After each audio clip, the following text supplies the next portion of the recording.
G'day guys, welcome back to the channel.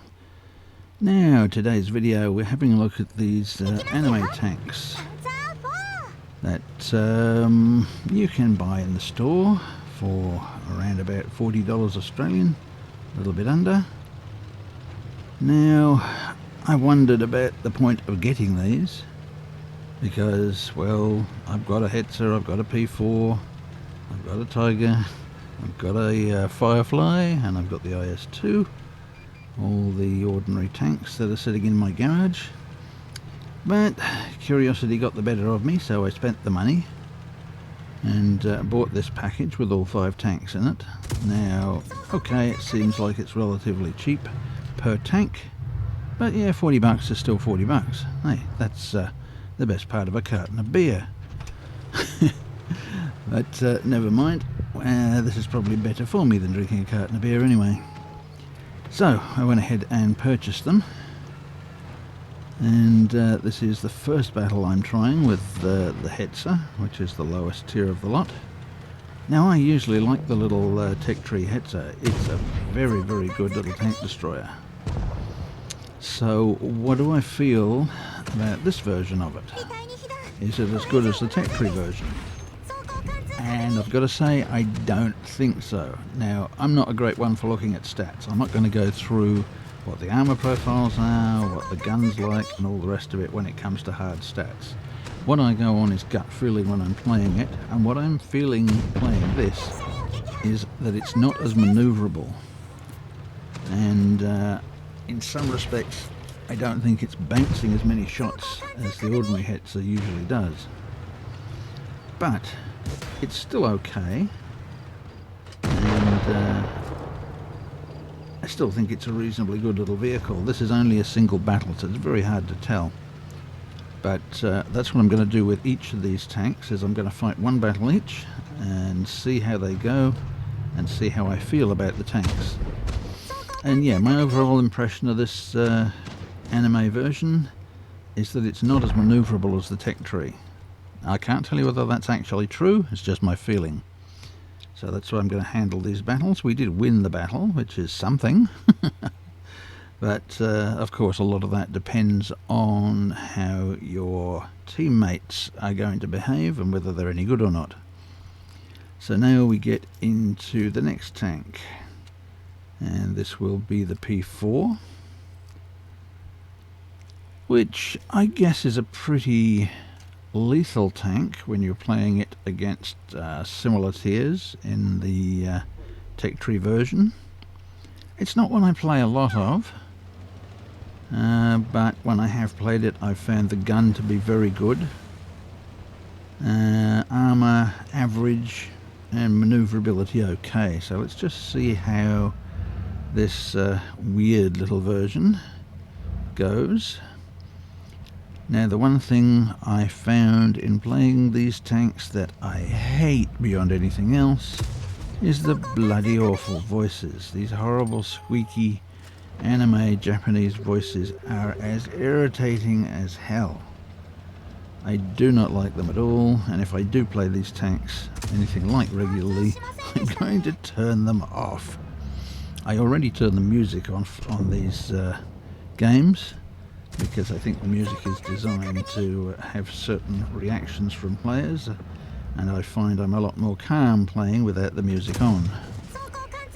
But yeah, I think with these voices I'm going to be turning those off as well. But this is playing reasonably well. I'm not getting much opposition at the moment. The tanks I'm attacking are not paying too much attention to me, but that's probably going to change as the battle wears on. Now we've got quite a few of the enemies sitting over there, so it's time to try and do as much damage as I possibly can. Ouch, that hurt. These tanks are particularly nasty when it comes to penetrating this particular P4. That's not something I find with the Tech Tree one. I generally bounce more shots. Maneuverability is okay, but I find the gun on this one's not that accurate. Again, this is a feeling that I get from playing it, but I do tend to bounce more shots on the enemy than the tech tree, which is a bit disappointing. Now we've got a very standard P4 there that this one should take on and destroy most of the time, so I wasn't too worried about him.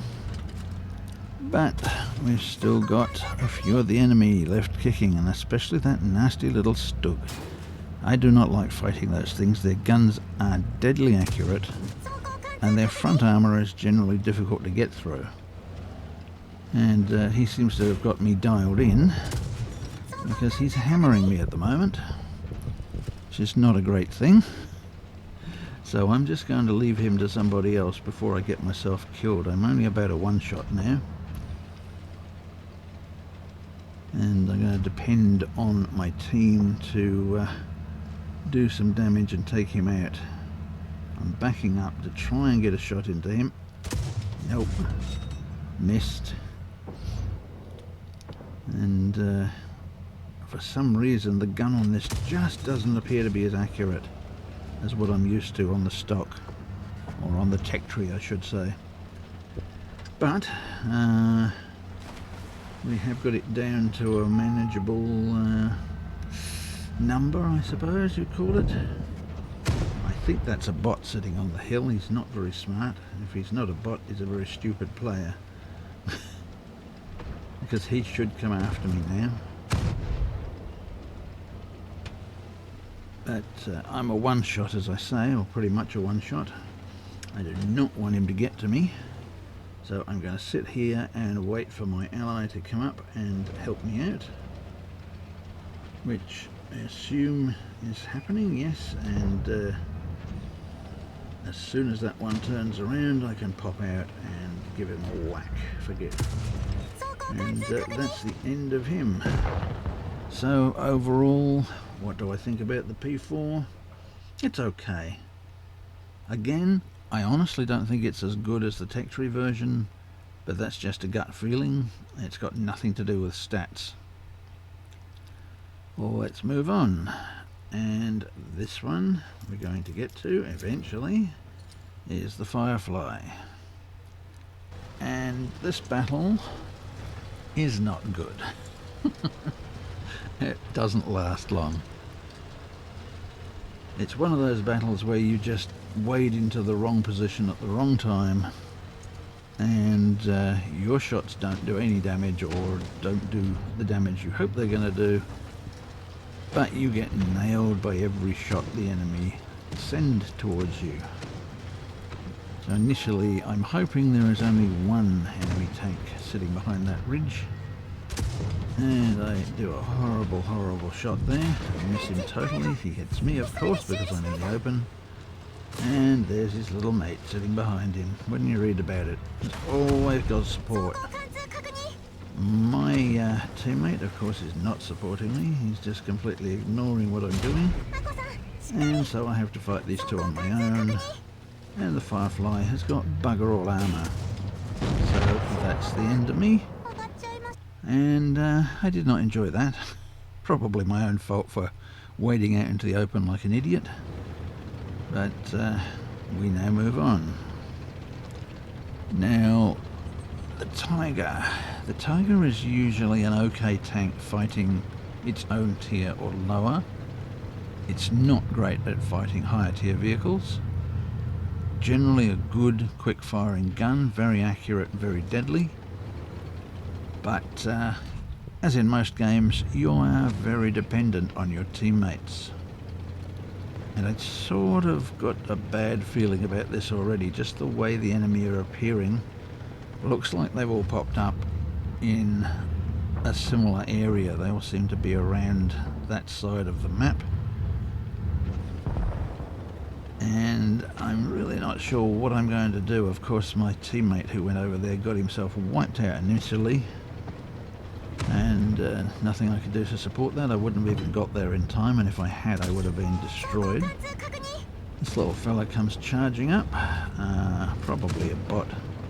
If not a bot, another one of those dumb players that just doesn't know anything. And we are not going to do too well in this. There always seem to be a lot of enemy guns facing me. Doesn't matter where I go. They've got a lot of very nasty guns sitting in there. Okay, if I apply a bit of a whack. But this is not nice. Oh, those bloody tank destroyers, those Italian tank destroyers, they are so accurate, and they almost always penetrate. So I'm doing rather badly here, even though I haven't lost too many hit points yet. I have been clobbered a lot, and there's a lot of tanks sitting around that corner who want to kill me. Now we've got the ordinary tiger coming up, but doing the wrong thing, charging out to the open. That's never a clever thing to do, and of course the inevitable happens and it is dead. The best thing in these situations is just to stay undercover, do what you can, and hope you can do a reasonable amount of damage before you get wiped out, because I am absolutely positive that that is the result of this battle. As you can see, my teammates are now practically gone. I'm not going to get any support, and I just have to do some damage before I die. Or rather a sad little game.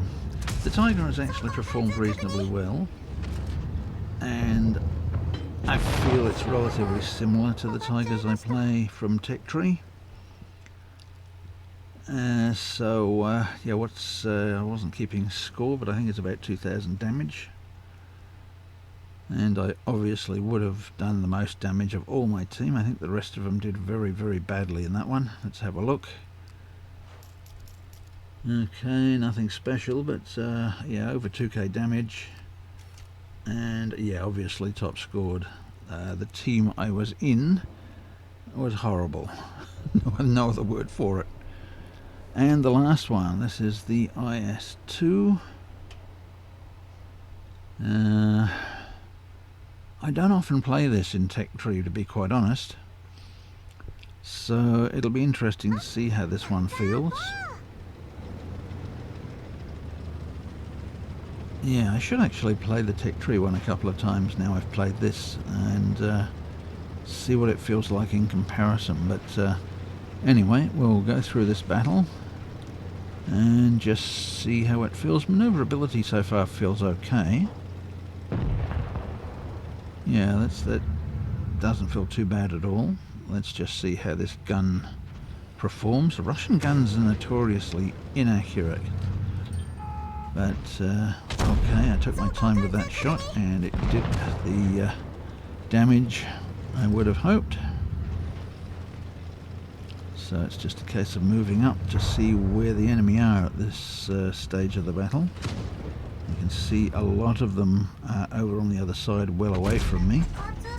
So I think we can take that, what is it, a Leo? I think we can take him on. I don't think he has much chance of doing any damage to me. Yep, we'll clobber him a few times. He's not going to last long at all.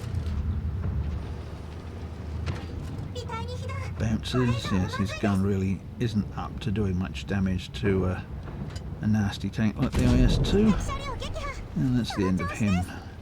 So this is looking good. The enemy tanks are bunched together over there. Doesn't look to me like they're going to have a lot of effect. Yeah, the IS-2, yeah, feels good. It feels like it's got plenty of maneuverability. Speed seems to be okay. Here comes the Black Prince. They've got particularly nasty little guns. They seem to penetrate virtually everything, which is really ridiculous because the real gun on one of those things was not good.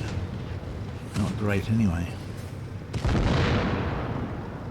Okay, put an end to one of their nastier guns, the 17 pounder. And we'll just go over here and see if we can do some damage to that Churchill. I don't like the Black Prince. It's a particularly unpleasant tank at times. But I've got a big enough gun to put some holes in him. And that's the way you get them. Nice big holes right in their front armour, and he paid me back a little bit, but his gun doesn't do the damage mine does. Although he has a much greater rate of fire. Let's get around behind him. Okay, they are all but done. So overall, yes, this tank feels good. I like it. It's manoeuvrable. The gun is working at the moment. That can depend on the game. And yes, I actually had a team that supported me and did the right thing, so that was quite good. I'll make short work of the Tiger. My gun overmatches his armour very easily. And that's the end of the game, all apart from the little light tank that, if he was like most tanks, he would bolt and try and stay away from everybody, but he's not doing that, and he's going to pay for that. Oh, it was a high explosive too. I thought I would have taken him out with that. Oh well, let's give him a bit of a friendly tap and then finish him off. Okay, well, that was one battle from each of the anime tanks. The main thing I hate are those crew voices, but that'll give you an idea of what you're buying if you go for this little package. Is it worth it? Nah, I wouldn't buy it again. I basically bought it just to make this video. Well, that's it for another video, and we'll catch you again in the next one. Cheers guys, see you later.